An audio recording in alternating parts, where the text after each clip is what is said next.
Hello friends, అందరూ ఎలా ఉన్నారు? నేనైతే చాలా బాగున్నాను. అలాగే మీరు కూడా బాగుండాలని మనస్ఫూర్తిగా కోరుకుంటున్నాను. సో ఇప్పుడైతే ఈరోజు రెసిపీలో స్నాక్ ఐటెం ఎలా చేయాలో ఈరోజు వీడియోలో చూపించబోతున్నాను. స్వీట్ షాప్ స్టైల్లో దాల్మోత్ మిక్చర్ ఎలా ప్రిపేర్ చేయాలో ఈరోజు వీడియోలో చూపించబోతున్నాను. చాలా క్రిస్పీగా అలాగే చాలా టేస్టీగా రావాలంటే ఈ రెసిపీని మీరు ఎండ్ వరకు చూసేయండి. ఇలాంటి స్నాక్ రెసిపీ చూపిస్తే ఎందుకు వదులుతారండి? పిల్లలు కంప్లీట్గా తినేస్తారు కదా. సో ఇప్పుడు లేట్ చేయకుండా స్టార్ట్ చేద్దాం. ముందుగా అయితే ఒక వెడల్పుగా ఉన్న ఒక గిన్నె తీసుకోండి. ఇందులో కప్పున్నర దాకా మసూర్ దాల్ తీసుకోవాలి. ఎర్రపప్పు అంటాం కదా, అదే అండి. మనకైతే మార్కెట్లో అవైలబుల్గా ఉంటుంది. లేదు అంటే మీరు ఆన్లైన్లో కూడా పర్చేస్ చేసుకోవచ్చు. నేనైతే మసూర్ దాల్ని ఆన్లైన్లోనే తీసుకున్నాను. మీరు కావాలి అంటే నేను కింద లింక్ ఇస్తాను. మీరు కావాలి అంటే ఆర్డర్ చేసుకోండి. 1 నుండి 2 సార్లు శుభ్రంగా కడిగేసిన తర్వాత ఇప్పుడు నిండుగా నీళ్లు పోసి ఒక నైట్ అంతా నానబెట్టేసేయండి. లేదు మీకు ఇంకా త్వరగా కావాలి అంటే 4 నుండి 5 గంటలు నానబెట్టుకోండి. ఇందులో కొంచెం వంట సోడా వేసి 4-5 గంటలు నానబెట్టుకుంటే మీకు క్రిస్పీగా ఫ్రై అవుతాయి. నేనైతే తర్వాత రోజున మార్నింగ్ చూపిస్తున్నాను చూడండి. ఈ విధంగా చక్కగా నానిపోయాయి. ఇలా నానిపోయిన తర్వాత ఇప్పుడు ఇందులో ఉన్న నీళ్ళన్నీ తీసేసి ఈ విధంగా స్టెయినర్ పెట్టేసి వడకట్టాలి. ఇందులో ఎక్స్ట్రా నీళ్ళన్నీ కింద గిన్నెలోకి వస్తాయి. లేదు అంటే మీరు ఇలా కాటన్ క్లాత్ పైన కూడా వేసుకోవచ్చు. ఇలా అయితే త్వరగా వాటర్ ఇంకిపోతాయి.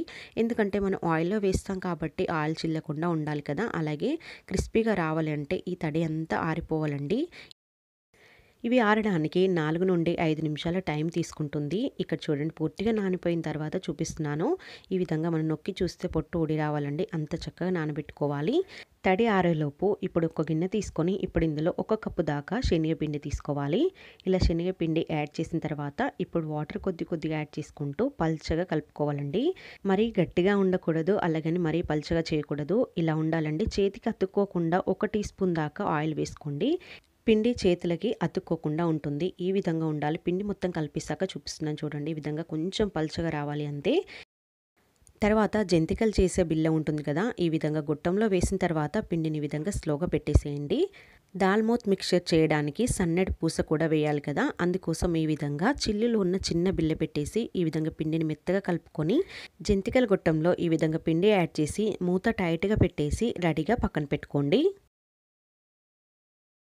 ఇప్పుడు స్టవ్ పైన ఇలాంటి కడాయి పెట్టుకోవాలి. కొంచెం లోతుగా ఉండాలి, అలాగే మందంగా ఉన్న కడాయి పెట్టుకొని ఇందులో డీప్ ఫ్రైకి సరిపడా ఆయిల్ తీసుకోవాలి. ఇలా ఆయిల్ తీసుకున్న తర్వాత ఆయిల్ కొంచెం వేడయ్యేలోపు ఇక్కడ పప్పు కూడా చూడండి.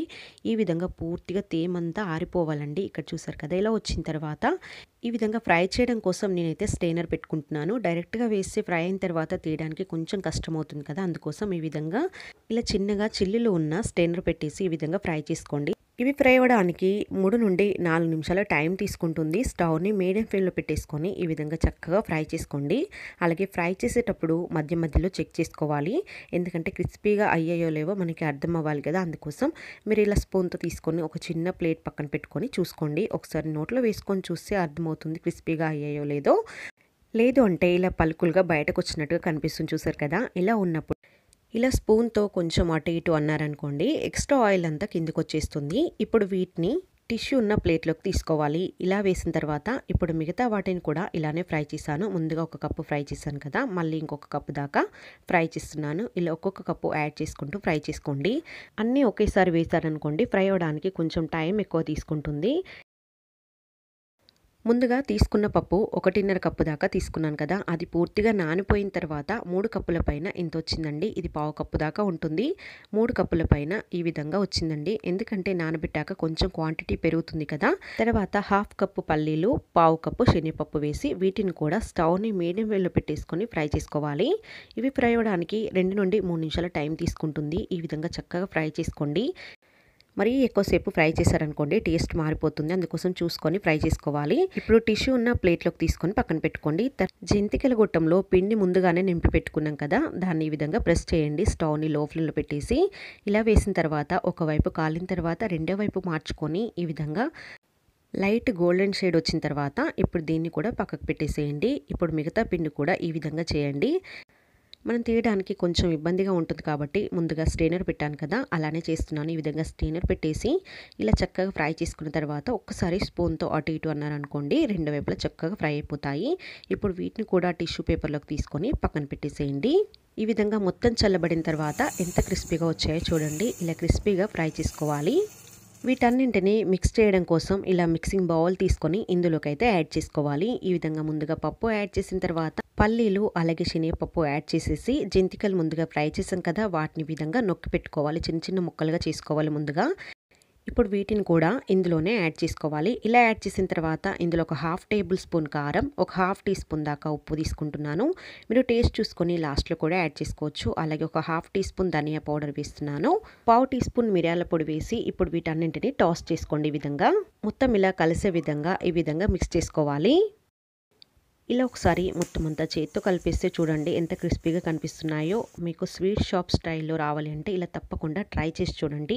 ఇలా ప్రిపేర్ చేసిన దాల్మోత్ మిక్చర్ని ఒక గాజు సీసాలో స్టోర్ చేసుకొని మీరు ఎప్పుడు కావాలంటే అప్పుడు తీసుకొని ఈజీగా తినేసేయచ్చు. ఇలా స్టోర్ చేసుకొని 2 నుండి 3 నెలల దాకా తినొచ్చండి. అన్ని రోజులంటే ఇలా అండి. మా ఇంట్లో వాళ్ళైతే ఇలా చేయగానే అలా కంప్లీట్ చేస్తారు. మీరు కూడా ఒక్కసారి ట్రై చేసి చూడండి. దాల్మోత్ మిక్చర్ని స్వీట్ షాప్లో లేదు అంటే బయట ఎక్కడైనా జాతర జరుగుతూ ఉంటే అక్కడ దొరుకుతూ ఉంటుంది కదా, అలా కాకుండా ఇలా ఒక్కసారి ఇంట్లో చేసి పెట్టుకోండి. ఎప్పుడు కావాలంటే అప్పుడు తినేసేయచ్చు. ఈ రెసిపీ చూస్తున్న ప్రతి ఒక్కరికి కింద లైక్ చేయడం మాత్రం మర్చిపోకండి ప్లీజ్ అండి. మీరు చేసే ఆ చిన్న లైకే నాకు ఎంతో మోటివేటెడ్గా ఉంటుంది. అలాగే ఒక్కసారి ఛానల్లోకి వెళ్ళి చూడండి. ఏదైనా మీకు రెసిపీ నచ్చినట్లయితే ఒక్కసారి చూసి సబ్స్క్రైబ్ చేయడం మాత్రం మర్చిపోకండి. సబ్స్క్రైబ్ చేసుకొని పక్కనే ఉన్న బెల్ ఐకాన్ కూడా క్లిక్ చేయండి. అలా చేస్తే నేను పెట్టే ప్రతి వీడియో నోటిఫికేషన్ మీ హోమ్ పేజ్కి అయితే వస్తుంది. Please subscribe to my channel and thank you so much for watching my video. Bye.